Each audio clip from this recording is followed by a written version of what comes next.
नमस्कार। खबरों के इस बुलेटिन में तुहाडा स्वागत है। मैं हाँ अमरजीत सिंह ते पहला पेश ने चोणवीं खबरां।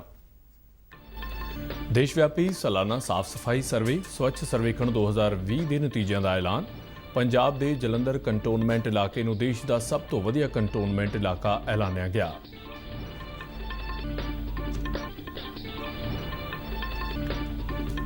विदेश सकत्तर हर्षवर्धन श्रृंगला ने कहा कि भारत वालों तैयार किए जा रहे कोविड वैक्सीन लिए बांग्लादेश नूं पहल दी जाएगी। लोक सभा के स्पीकर ओम बिरला ने पार्लीमेंट प्रिजाइडिंग अफसरां की 5वीं विश्व पद्धरी कानफ्रेंस के उद्घाटनी समागम विच कीती शिरकत। इस 2 रोज़ा कानफ्रेंस विच विश्व की शांति और समुचे विकास की लोड़ बारे चर्चा की जाएगी।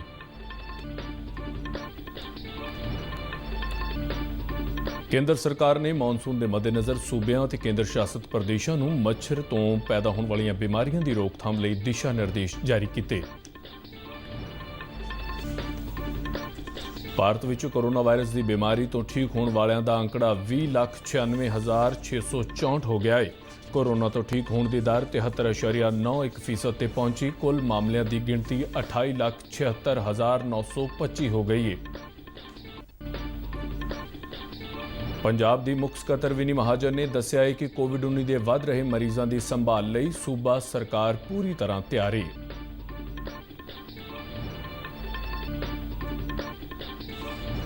पंजाब के खजाना मंत्री मनप्रीत सिंह बादल ने सूबे में कोविड-19 महामारी के मद्देनज़र सरकारी मुलाजमां नूं हड़ताल खत्म करके काम ते परतण की कीती अपील।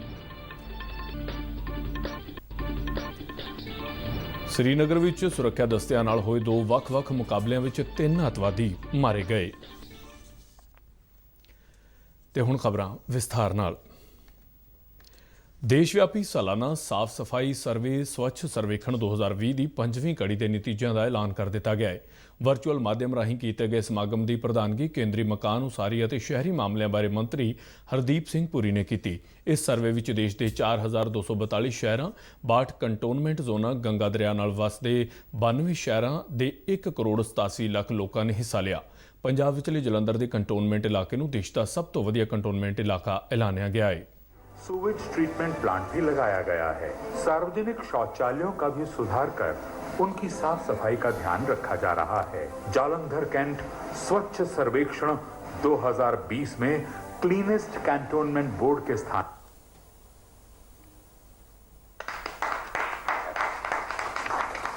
बहुत बहुत बधाई हो विनी आपको, अजय को, जो हमारे वहां के सीईओ साहब हैं, और तमाम सारे लोगों को, वहां की पूरी जनता को, जिसकी वजह से आज जलंधर कैंट जो कि पीछे नंबर 2 हुआ करता था इस बार नंबर 1 आया। आपको बहुत बहुत बधाई। Thank you sir. विदेश मंत्रालय के सकत्तर हर्षवर्धन श्रृंगला ने बांग्लादेश के 2 रोज़ा दौरे तो बाद कहा है कि भारत वालों तैयार किया जा रहा कोविड वैक्सीन लिए बांग्लादेश नूं पहल दी जाएगी। उन्होंने कहा कि भारत में कोविड-19 वैक्सीन की प्रक्रिया अंतिम पड़ाव में चल रही है। उन्होंने कल ढाका में बांग्लादेश के विदेश सकत्तर मसूद बिन मोमन नाल दवल्ले मामले बारे विचार वटांदरे तो बाद मीडिया नाल गलबात कर रहे सन। उन्होंने कहा कि प्रधानमंत्री नरेंद्र मोदी वालों दोहां देशों विचाले दवल्ले संबंधां की मजबूती नूं होर अगे वधाउण दे उद्देश नाल वो बांग्लादेश के दौरे ते आए सन। इस तो पहला विदेश सकत्तर ने बांग्लादेश की प्रधानमंत्री शेख हसीना नाल मुलाकात की। इस मीटिंग दौरान दोहां देशों विचाले संबंधां नूं होर मजबूत करन दे इरादे नाल कई ਵੱਖ-ਵੱਖ पहलुओं ते चर्चा की गई, जिस विच विकास विच साझेदारी, दोहां देशों विचाले संबंध सुधारन ते कोविड-19 तो बाद अर्थचारे नूं अगे वधाउण दे नाल-नाल कोविड महामारी नाल निपटण लई आपसी सहयोग शामिल है। विदेश सकत्तर का यह 2 रोज़ा दौरा कल समाप्त हो गया। लोक सभा के स्पीकर ओम बिरला ने पार्लीमेंट प्रिजाइडिंग अफसरां की 5वीं विश्व पद्धरी कानफ्रेंस के उद्घाटनी समागम में वर्चुअल माध्यम राही शिरकत की। यह 2 रोज़ा कानफ्रेंस जिनेवा की इंटर पार्लीमेंटरी यूनियन और आस्ट्रेलिया की पार्लीमेंट वालों संयुक्त राष्ट्र की सहायता नाल करवाई जा रही है। अंतरराष्ट्रीय पद्धर ते यह विश्व पद्धरी कानफ्रेंस पहली बार वर्चुअल माध्यम राही हो रही है। इस कानफ्रेंस में संसद मैंबर राजीव प्रताप रूडी और मीनाक्षी लेखी भी हिस्सा लैणगे। इस कानफ्रेंस का मुख्य विषय विश्व में शांति ते समुचे विकास की लोड़ ते जोर देना है। मॉनसून के आउंदे ही मच्छरों तो पैदा होने वाली बीमारियों का खतरा वध जाता है। ਪਰ ਕੁਝ ਸੌਖੇ ਤੇ ਅਸਰਦਾਰ ਤਰੀਕਿਆਂ ਨਾਲ ਮੌਨਸੂਨ ਵਿੱਚ ਮੱਛਰਾਂ ਦੀਆਂ ਬਿਮਾਰੀਆਂ ਤੋਂ ਬਚਿਆ ਜਾ ਸਕਦਾ ਹੈ। ਇਹਨਾਂ ਬਿਮਾਰੀਆਂ ਤੋਂ ਬਚਣ ਲਈ ਆਪਣੇ ਆਸੇ-ਪਾਸੇ ਪਾਣੀ ਖੜਾ ਨਾ ਹੋਣ ਦੇਵੋ। ਪਾਣੀ ਨਾਲ ਭਰੇ ਭਾਂਡਿਆਂ ਨੂੰ ਢੱਕ ਕੇ ਰੱਖੋ ਤਾਂ ਜੋ ਬਿਮਾਰੀਆਂ ਤੋਂ ਬਚਿਆ ਜਾ ਸਕੇ। ਇਸ ਮੌਸਮ ਵਿੱਚ ਮੱਛਰਾਂ ਦੇ ਕੱਟਣ ਤੋਂ ਬਾਅਦ ਬਚਣ ਦੇ ਲਈ ਪੂਰੀ ਬਾਂਹ ਦੇ ਕੱਪੜੇ ਪਾਓ ਤੇ ਹਮੇਸ਼ਾ ਮੱਛਰਦਾਨੀ ਲਗਾ ਕੇ ਸੋਵੋ। ਜੇਕਰ ਬੁਖਾਰ ਹੈ ਅਤੇ ਕੋਵਿਡ-19 ਦੀ ਜਾਂਚ ਰਿਪੋਰਟ ਨੈਗੇਟਿਵ ਹੈ ਤਾਂ ਮਲੇਰੀਆ ਤੇ ਡੇਂਗੂ ਲਈ ਖੂਨ ਦੀ ਜਾਂਚ ਕਰਵਾਉਣੀ ਚਾਹੀਦੀ ਹੈ। ਮੌਨਸੂਨ ਦੌਰਾਨ ਮੱਛਰ ਤੋਂ ਪੈਦਾ ਹੋਣ ਵਾਲੀਆਂ ਬਿਮਾਰੀਆਂ ਲਈ ਕੇਂਦਰ ਸਰਕਾਰ ਨੇ ਸੂਬਿਆਂ ਤੇ ਕੇਂਦਰ ਸ਼ਾਸਤ ਪ੍ਰਦੇਸ਼ਾਂ ਨੂੰ ਦਿਸ਼ਾ ਨਿਰਦੇਸ਼ ਜਾਰੀ ਕੀਤੇ ਨੇ। ਕੇਂਦਰ ਸਰਕਾਰ ਨੇ ਮਲੇਰੀਆ, ਡੇਂਗੂ, ਚਿਕਨਗੁਨੀਆ ਵਰਗੀਆਂ ਮੱਛਰਾਂ ਤੋਂ ਪੈਦਾ ਹੋਣ ਵਾਲੀਆਂ ਬਿਮਾਰੀਆਂ ਦੀ ਰੋਕਥਾਮ ਦੇ ਲਈ ਕਈ ਕਦਮ ਚੁੱਕੇ ਨੇ। ਰਾਜਾਂ ਨੂੰ ਭੇਜੇ ਦਿਸ਼ਾ ਨਿਰਦੇਸ਼ ਵਿੱਚ ਸੂਬਿਆਂ ਨੇ ਮਲੇਰੀਆ ਤੇ ਹੋਰ ਬਿਮਾਰੀਆਂ ਦੇ ਬਚਾਅ ਲਈ ਘਰਾਂ, ਇਮਾਰਤਾਂ ਦੇ ਆਸ-ਪਾਸ ਦੀਆਂ ਥਾਵਾਂ ਤੇ ਸਮੇਂ-ਸਮੇਂ ਤੇ ਮੱਛਰ ਦੀ ਰੋਕਥਾਮ ਲਈ ਦਵਾਈ ਦਾ ਛਿੜਕਾਅ ਕਰਨ ਲਈ ਹਦਾਇਤ ਕੀਤੀ ਗਈ ਹੈ। ਸਰਕਾਰ ਵੱਲੋਂ ਜਾਰੀ ਇਹਨਾਂ ਦਿਸ਼ਾ ਨਿਰਦੇਸ਼ਾਂ ਦਾ ਪਾਲਣ ਕਰਨ ਨਾਲ ਮੱਛਰ ਤੋਂ ਪੈਦਾ ਹੋਣ ਵਾਲੀਆਂ ਬਿਮਾਰੀਆਂ ਤੋਂ ਬਚਿਆ ਜਾ ਸਕਦਾ ਹੈ। ਕੇਂਦਰੀ ਸਿਹਤ ਮੰਤਰਾਲੇ ਦੇ ਡਿਜੀਟਲ ਪਲੇਟਫਾਰਮ ਈ-ਸੰਜੀਵਨੀ ਉੱਪਰ 2 ਲੱਖ ਡਾਕਟਰਾਂ ਤੋਂ ਮਸ਼ਵਰਾ ਲੈ ਚੁੱਕੇ ਨੇ। 2 ਲੱਖ ਲੋਕ ਮਸ਼ਵਰਾ ਲੈ ਚੁੱਕੇ ਨੇ। 10 ਦਿਨ ਪਹਿਲਾਂ ਕੇਂਦਰੀ ਸਿਹਤ ਮੰਤਰੀ ਡਾਕਟਰ ਹਰਸ਼ਵਰਧਨ ਨੇ 1.5 ਲੱਖ ਟੈਲੀ ਸਲਾਹ ਮਸ਼ਵਰਾ ਮੁਕੰਮਲ ਹੋਣ ਤੇ ਇੱਕ ਮੀਟਿੰਗ ਕੀਤੀ ਸੀ। ਇਸ ਤੋਂ ਬਾਅਦ ਥੋੜੇ ਸਮੇਂ ਵਿੱਚ ਹੀ ਇਹ ਟੈਲੀ ਸਲਾਹ ਮਸ਼ਵਰਾ 2 ਲੱਖ ਲੋਕਾਂ ਤੱਕ ਪਹੁੰਚ ਗਿਆ ਹੈ। ਕੋਵਿਡ-19 ਮਹਾਮਾਰੀ ਦੇ ਦੌਰ ਵਿੱਚ ਈ-ਸੰਜੀਵਨੀ ਪਲੇਟਫਾਰਮ ਸਿਹਤ ਸੇਵਾਵਾਂ ਲਈ ਬਹੁਤ ਲਾਹੇਵੰਦ ਸਾਬਿਤ ਹੋ ਰਿਹਾ ਹੈ।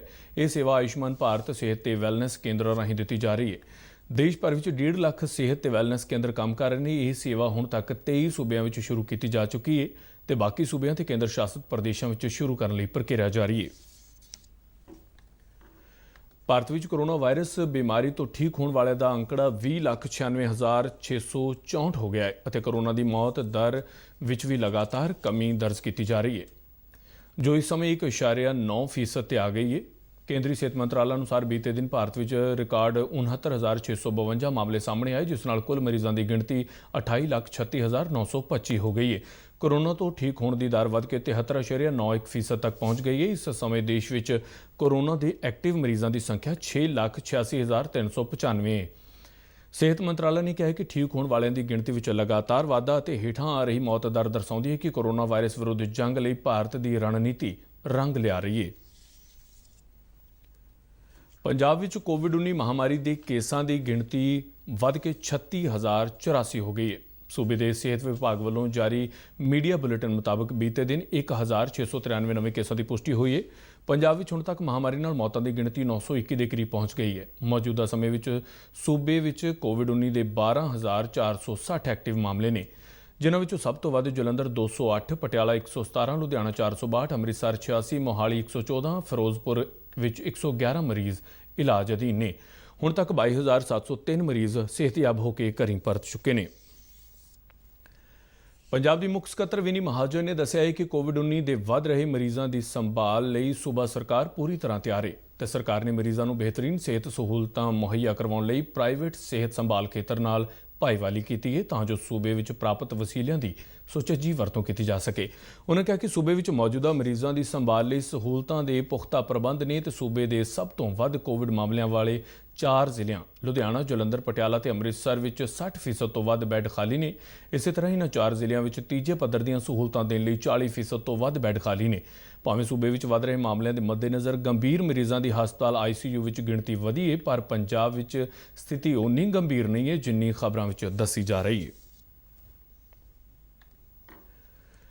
ਪੰਜਾਬ ਦੇ ਖਜ਼ਾਨਾ ਮੰਤਰੀ ਮਨਪ੍ਰੀਤ ਸਿੰਘ ਬਾਦਲ ਨੇ ਸੂਬੇ ਵਿੱਚ ਕੋਵਿਡ-19 ਮਹਾਮਾਰੀ ਖਿਲਾਫ ਲੜਾਈ ਦੇ ਮੱਦੇਨਜ਼ਰ ਸਰਕਾਰੀ ਮੁਲਾਜ਼ਮਾਂ ਨੂੰ ਹੜਤਾਲ ਵਾਪਸ ਲੈ ਕੇ ਕੰਮ ਤੇ ਪਰਤਣ ਦੀ ਅਪੀਲ ਕੀਤੀ। ਉਨ੍ਹਾਂ ਕਿਹਾ ਕਿ ਸਰਕਾਰ ਇਸ ਮਹਾਮਾਰੀ ਦੌਰਾਨ ਰਾਸ਼ਟਰੀ ਲਾਕਡਾਊਨ ਅਤੇ ਵਿੱਤੀ ਮੁਸ਼ਕਲਾਂ ਦੇ ਬਾਵਜੂਦ ਮੁਲਾਜ਼ਮ ਅਤੇ ਪੈਨਸ਼ਨਰਾਂ ਦੇ ਨਾਲ ਖੜੀ ਹੈ ਅਤੇ ਹੁਣ ਤੱਕ 100% ਤਨਖਾਹਾਂ ਅਤੇ ਪੈਨਸ਼ਨ ਬਿਨਾਂ ਦੇਰੀ ਤੋਂ ਸਮੇਂ ਸਿਰ ਦਿੱਤੀਆਂ ਗਈਆਂ ਨੇ। ਜ਼ਿਕਰਯੋਗ ਹੈ ਕਿ ਪੰਜਾਬ ਰਾਜ ਮਿਨਿਸਟਰੀਅਲ ਸਰਵਿਸਿਜ਼ ਯੂਨੀਅਨ ਸਰਕਾਰੀ ਮੁਲਾਜ਼ਮ ਆਪਣੀਆਂ ਮੰਗਾਂ ਨੂੰ ਲੈ ਕੇ ਵਿਰੋਧ ਵਜੋਂ ਬੀਤੇ ਕੱਲ੍ਹ ਤੋਂ 3 ਦਿਨ ਲਈ ਸਮੂਹਿਕ ਕੈਜੂਅਲ ਲੀਵ ਤੇ ਚਲੇ ਗਏ ਨੇ। ਪੰਜਾਬ ਦੇ ਸਹਿਕਾਰਤਾ ਮੰਤਰੀ ਸੁਖਜਿੰਦਰ ਸਿੰਘ ਰੰਧਾਵਾ ਨੇ ਕਿਹਾ ਹੈ ਕਿ ਸਰਕਾਰ ਰਾਜ ਵਿੱਚ ਸਹਿਕਾਰਤਾ ਲਹਿਰ ਨੂੰ ਹੋਰ ਪ੍ਰਫੁੱਲਤ ਕਰਨ ਨੂੰ ਤਰਜੀਹ ਦੇ ਰਹੀ ਹੈ। ਉਹ ਕੱਲ੍ਹ ਅਬੋਹਰ ਦੇ ਪਿੰਡ ਮੌਜਗੜ੍ਹ ਵਿੱਚ ਪੱਤਰਕਾਰਾਂ ਨਾਲ ਗੱਲਬਾਤ ਕਰ ਰਹੇ ਸਨ। ਇਸ ਮੌਕੇ ਉਹਨਾਂ ਕਿਹਾ ਕਿ ਮੁੱਢਲੀਆਂ ਖੇਤੀਬਾੜੀ ਸਹਿਕਾਰੀ ਸਭਾਵਾਂ ਨੂੰ ਬਹੁ ਸੇਵਾ ਕੇਂਦਰਾਂ ਵਿੱਚ ਤਬਦੀਲ ਕੀਤਾ ਜਾ ਰਿਹਾ ਹੈ। ਇਸ ਨਾਲ ਇਹਨਾਂ ਦੀ ਕਾਰਜਕੁਸ਼ਲਤਾ ਵਧੇਗੀ ਤੇ ਇਹ ਕਿਸਾਨਾਂ ਲਈ ਹੋਰ ਲਾਭਕਾਰੀ ਸਿੱਧ ਹੋਣਗੀਆਂ। ਉਹਨਾਂ ਕਿਹਾ ਕਿ ਸੂਬਾ ਸਰਕਾਰ ਨੂੰ ਗੰਨਾ ਕਿਸਾਨਾਂ ਦਾ ਬਕਾਇਆ ਜਾਰੀ ਕਰਨ ਲਈ ਵਿਸ਼ੇਸ਼ ਉਪਰਾਲੇ ਕਰਕੇ ਕਿਸਾਨਾਂ ਨੂੰ ਕਰੋੜਾਂ ਰੁਪਏ ਦੇ ਬਕਾਏ ਜਾਰੀ ਕਰਵਾਏ ਨੇ। ਉਹਨਾਂ ਕਿਹਾ ਕਿ ਇਸ ਲਈ 63 ਕਰੋੜ ਰੁਪਏ ਕੇਂਦਰ ਵੱਲ ਬਕਾਇਆ ਨੇ ਤੇ ਇਹ ਰਕਮ ਪ੍ਰਾਪਤ ਹੋਣ ਤੇ ਬਾਕੀ ਰਹਿੰਦੇ ਬਕਾਏ ਵੀ ਕਿਸਾਨਾਂ ਨੂੰ ਜਾਰੀ ਕਰ ਦਿੱਤੇ ਜਾਣਗੇ। श्रीनगर ਵਿੱਚ ਸੁਰੱਖਿਆ ਦਸਤਿਆਂ ਨਾਲ ਹੋਏ ਮੁਕਾਬਲੇ ਵਿੱਚ ਲਸ਼ਕਰ ਤੈयबा ਦੇ ਇੱਕ ਚੋਟੀ ਦੇ ਕਮਾਂਡਰ ਸਮੇਤ 3 ਅੱਤਵਾਦੀ ਮਾਰੇ ਗਏ ਨੇ। ਇੱਕ ਅੱਤਵਾਦੀ ਸ਼ੋਪੀਆਂ ਵਿੱਚ ਤੇ 2 ਕੁਪਵਾੜਾ ਵਿੱਚ ਮਾਰੇ ਗਏ। ਕੁਪਵਾੜਾ ਵਿੱਚ ਮਾਰੇ ਗਏ ਦੋਨੋਂ ਅੱਤਵਾਦੀ CRPF ਦੇ 6 ਜਵਾਨਾਂ ਦੀ ਮੌਤ ਲਈ ਜ਼ਿੰਮੇਵਾਰ ਸਨ।